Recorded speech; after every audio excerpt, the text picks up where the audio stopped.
All right, if you live in Victoria, like I do, you've got just one more day to cast your ballot in the state's local council elections.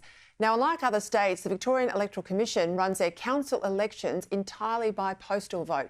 So you've still got the ballot paper on your kitchen bench. You need to fill it in and get it to the post box tomorrow, stamped with tomorrow's date for your vote to count.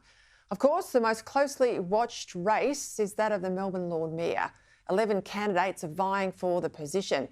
A once proud city, anyone who's been to Melbourne in recent months will see it's run down, it's grotty, it's unsafe, and for most of the day, pretty empty. So how do you turn it all around, and who's the best person to do that?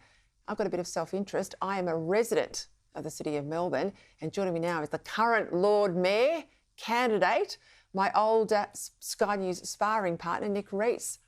Well, thank you. You're brave to come into this Lion's Den, Nick Rees. Thank you for being here. Great to be back in the Sky Studios with you, Peter, and having a constituent meeting with it basically is. One of our most upstanding residents. I live, as you know, one street out from the CBD. So I live amongst the very best of the city, and I chose to come back to Melbourne to live where I live. But I also live amongst the very worst of the city. I've had to call ambulances when I've come across drug overdoses in the street. I step past homeless people or step around them. I come back at night. As soon as it's dark, I don't feel safe. I mean it when I say the city's grotty. Don't pretend that this isn't happening, because you know it is. You and I have spoken on the phone. What's your solution to this? How do you want to fix this? Well, Peter, I think that Melbourne is the best and fairest city in the world, and I've got a plan to make it even better. I'm confident that this city's best days are ahead.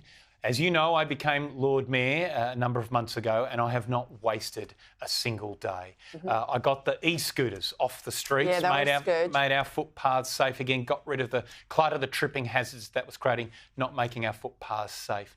I also put in place new cleaning contracts. For the first time ever, our streets are now being cleaned 24 hours a day, 7 days a week. I brought back the Chinese group tours to Melbourne. Sounds like not a big thing, but that's worth $1 billion to the city economy with the Chinese tourists coming back.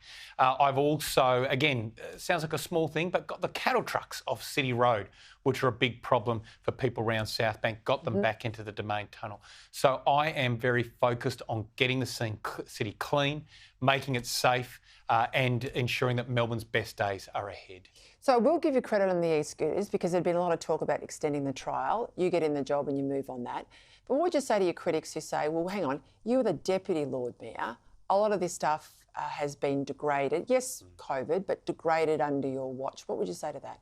Well, look, I'm my own person. I've got my own priorities. When I became Lord Mayor, I said the most pressing priority was city cleanliness and city safety. So put in place those new cleaning contracts I spoke of. We've also finished works now on the biggest new homeless shelter that Melbourne's seen in decades, which will be a huge help around the homelessness issue. Safety? In the what do you city. do about safety? Well, no one is going stronger or harder than me, Peter, on safety in this election. I've announced that the City of Melbourne will employ new city safety officers, not reaching out to the state government anymore, asking for more resources. We will put our own people in uniform on the streets to keep people safe and be a big safety presence. Also doubling the number of CCTV cameras around the city, 200 new cameras monitored 24 hours a day, 7 days a week. And the city... So that's important, they're monitored. They're not just taking footage. If there's a crime, you go back to it and give it to the police. They're being monitored. Absolutely. We've got a control centre at Town Hall. We work closely with the police now, literally stopping crime in its tracks because of that live monitoring situation. I'm going to double the size of that network. Also introducing a new activist approach to... graffiti. What do you do? Graffiti, yeah.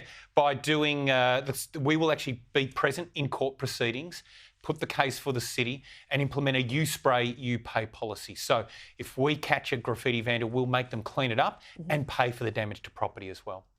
I noticed on the Twitter feed today, Toronto has taken out the bike lanes in two of its biggest main thoroughfares. Please tell me Melbourne's going to get rid of some of those bike lanes. Look, I'm taking a balanced approach to bike lanes. I agree we've got these bottlenecks in our city which aren't working, so I've committed to fixing Exhibition Street, which causes huge congestion issues, fixing up William Street, as well Queensbridge Street across from Crown into the city. I think we can reconfigure how the bike lanes work in that part of the city, get extra lanes of traffic in there and fix those bottlenecks. Equally, I mean, 11 lives were lost from cyclists on Melbourne roads last year. We can't acknowledge that's not a problem. So my focus in the next term will be fixing those bottlenecks, mostly outside of the CBD, and helping keep cyclists safe as well. Just one before you go, because this will be a big determinant in my vote.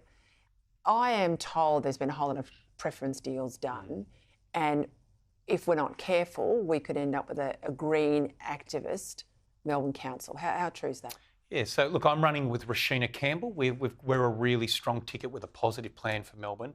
It seems that others in this race have decided that we're the favourites, and so they've put any, policy or philosophy to one side, and they've all sort of teamed up to try and do preference deals in the hope that one of them, any one of them, might get over the top of us. Now, the risk for voters there is if you don't vote for myself and Rashina Campbell, then you could end up with who knows what.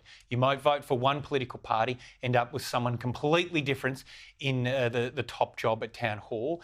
And frankly, with some of those people running, it could be a case of last person out of Melbourne, please turn out the lights. The risks are enormous. So the safe thing to do is vote for myself and Rashina Campbell. We've put forward a really positive, thought-through plan, Peter. And as I said, we are confident that Melbourne's best days are ahead, and we've got the plan to deliver on it.